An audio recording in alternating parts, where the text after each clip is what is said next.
Bonjour à tous, je vous accueille pour un nouveau tuto.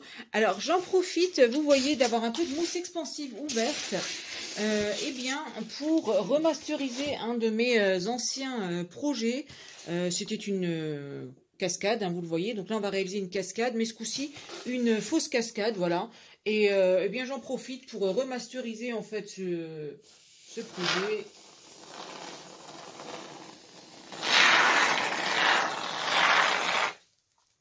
En y mettant un peu de mousse que je viendrai tailler.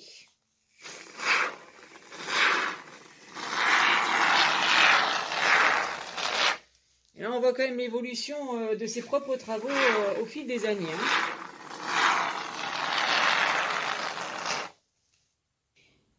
Donc, première étape, une fois que notre mousse est sèche, eh bien, ça va être la taille. Alors, pour la taille, vous voyez, je vais tailler dans le sens horizontal. J'y vais à coup de grands laps de cutter, hein, même pas peur. Pour avoir le plus d'irrégularité possible.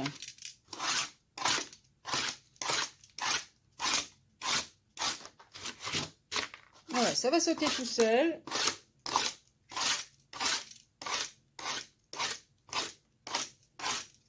On donne des plus grands coups, des plus petits coups. Bref.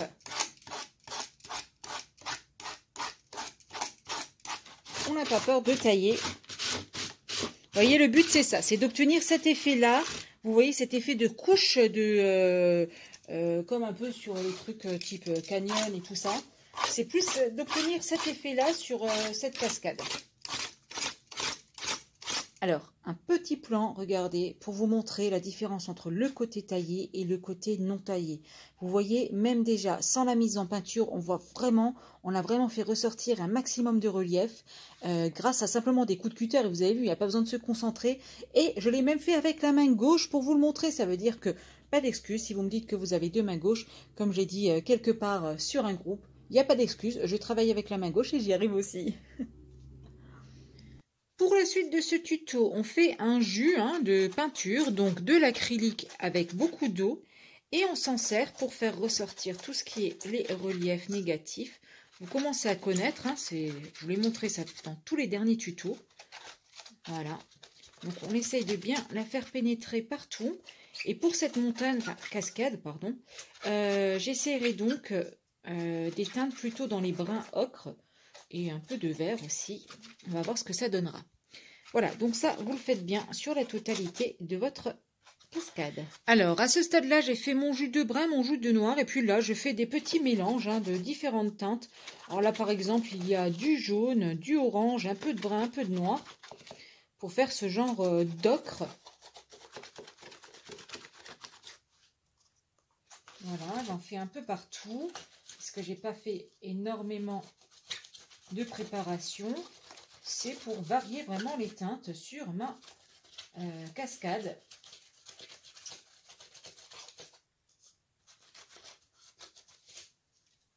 Et à ce stade-là, comme d'habitude, alors je me munis de flocage ou de sable, là par exemple, voilà, pour donner un petit effet encore texture sur ma peinture quand elle séchera, tout simplement. Donc à vous vraiment de laisser parler votre imagination au niveau des teintes. Vous pouvez vraiment tout utiliser dans la nature. Les roches, elles se prêtent vraiment à toutes les couleurs. Donc faites-vous plaisir. Voilà le rendu après différentes applications de différentes teintes, différentes couches. Là maintenant, je vais laisser sécher. J'ai appliqué déjà mes flocages. Il y a 2 flocages différents. Il y a du sable. Je laisse sécher. Et ensuite, je viendrai encore à certains endroits peaufiner la couleur. Mais vous voyez, le rendu est vraiment très réaliste. Il faut vraiment mettre le paquet sur certains endroits pour faire un côté un peu vieilli, un peu usé en fait de la roche, et puis y aller un peu plus light à certains endroits. Enfin voilà, vous avez compris le principe, utilisez vraiment toutes les teintes qui vous font plaisir pour avoir un effet le plus naturel possible. Bien, la prochaine étape, vous voyez, fait passer une petite guirlande ici, et bien pour ramener un peu de lumière à cette cascade. Et donc, pour l'insérer, c'est tout simple. On peut faire des petits lattes des petits lattes, ouais. C'est ça qu'on dit chez moi. Dans la mousse, aux endroits où on veut caler la guirlande. Voilà. Ensuite, je me suis munie d'un petit bâton en bois, de petits cure-dents. Donc ça aussi, important, un petit cure-dent. Et donc, hop. Donc là, je vous ai bousculé. Parce que j'ai le pied vraiment contre moi, là, pour pouvoir filmer. Et donc, de silicone transparent. Hop, le voilà. Donc, vous le prenez au moins cher possible, hein, comme d'habitude, pour l'usage qu'on en fait.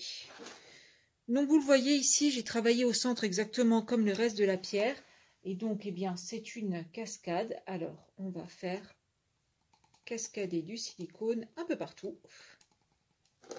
Donc là, le but, vous l'aurez compris, avec votre petit bâtonnet, vous allez venir, eh bien, étirer l'eau. Bâtonnet et cure-dent, hein, les deux, je vais faire peut-être avec la main gauche pour que vous puissiez bien voir. Voilà, il faut que l'eau, qu'on ait l'impression que c'est de l'eau qui coule, hein, tout simplement. Donc vous tirez bien et après vous allez venir vous aider du cure-dent pour être encore plus précis.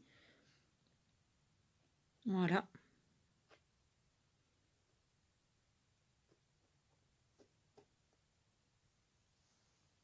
Le cure-dent va vous servir à vraiment bien tirer sur le silicone pour faire des genres de petits spritz quoi en fait, hein, d'eau. De l'eau qui coule réellement. Alors là, je suis en train de réaliser des petits buissons pour coller à flanc de la cascade. Donc pour ça, je me suis équipée de ces petites choses, vous savez, là, les gros tapis, enfin les petits bouts plutôt de tapis là qu'on trouve un peu partout dans les secteurs déco. Là, je me suis amusée à tout enlever, à tout dépecer ce petit tapis un par un. Et puis je coupe les choses en deux. Et je me munis de flocage éponge. Alors bien sûr, vous pouvez utiliser un autre support, hein. Moi, il se trouve que j'ai ça en quantité, que je ne sais vraiment pas quoi en faire parce que c'est pas très très très joli, hein. Finalement, ouais, visuellement, ça fait très plastique. Et puis vous voyez dessus, je viens coller du flocage que j'ai réalisé avec les éponges. Je vous invite à regarder le tuto sur la chaîne. Je vous mets le petit lien, comme ça vous pourrez aller jeter un œil. Voilà, un peu de colle et le tour est joué. Vous avez un petit buisson un petit peu sympa. Voilà, là j'en fais des verres. Je vais faire plusieurs teintes de verre et puis ça viendra agrémenter un peu la cascade. Comme vous le voyez, j'ai disposé mes petits buissons un peu à droite à gauche, hein, pour voir ce que ça donnait. Et puis là, à l'aide du pistolet à colle, eh bien, je vais venir les fixer sur ma cascade.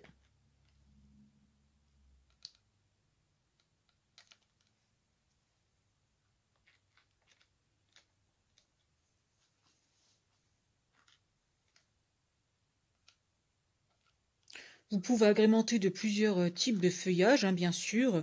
Après, c'est vraiment à vous de voir, comme toujours, vous agrémentez selon vos goûts. Et voilà, cette cascade est à présent terminée. Je suis en train de la mettre en place et de la décorer. Vous vous rappelez, c'était de la récup, c'était très droit, très linéaire. Et bien là, grâce à de l'autre récup, voilà, ça, c'était du polystyrène, les deux côtés, qui était en fait l'arrière de mon château de la Reine des Neiges. Eh bien, je les recycle pour casser un peu ce côté très linéaire de la chose, parce que franchement, à l'œil, ça faisait un peu mal, ça piquait. Alors là, j'ai placé ma cascade à l'endroit où elle va être dans le village, hein, et puis là, grâce à de l'enduit, enfin là c'est plutôt de la pâte à bois, c'est une vieille pâte à bois que j'ai retrouvée, vous voyez, elle est plus super ouf quoi. Je vais faire un petit fond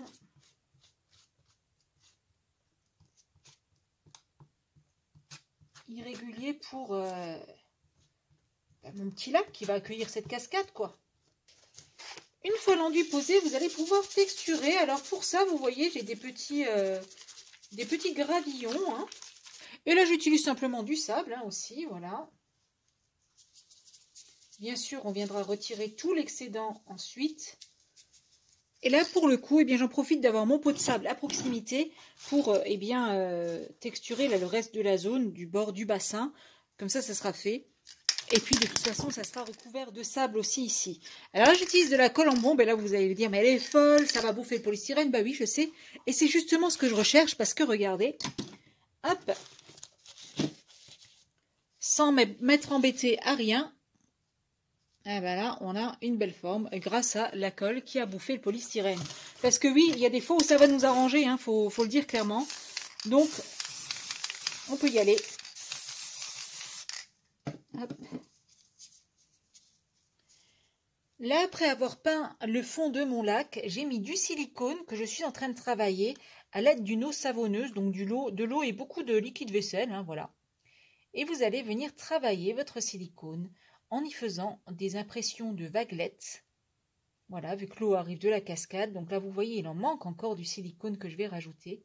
Et n'hésitez pas à faire des petits remous, à les travailler au cure-dent. Voilà, et le dernier petit raccord, ça va consister bien sûr, ici, à faire des beaux petits remous en pied de cascade. Donc là, on va vraiment tout tirer au cure-dent. N'hésitez pas à vraiment bien tirer, faire des gros remous. Et voilà, cette cascade est à présent terminée. Alors le capteur a un peu du mal avec la luminosité. Il va passer par toutes les teintes et aucune d'elles ne seront quasiment bonnes, hein, je vous le dis. Là, ça va à peu près. Et voilà, là, ça change. C'est déjà plus pareil. Donc là, au niveau du lac, vous voyez... Ici, j'ai encore quelques petites choses à faire. C'est passer un peu de blanc sur les petits remous. Pareil pour le bas de la cascade pour donner plus de vie en fait à l'eau. Je suis très contente d'avoir partagé ce tuto avec vous et j'espère vraiment que ça va vous donner des idées. En attendant, bricolez bien et je vous retrouve très prochainement pour un prochain tuto.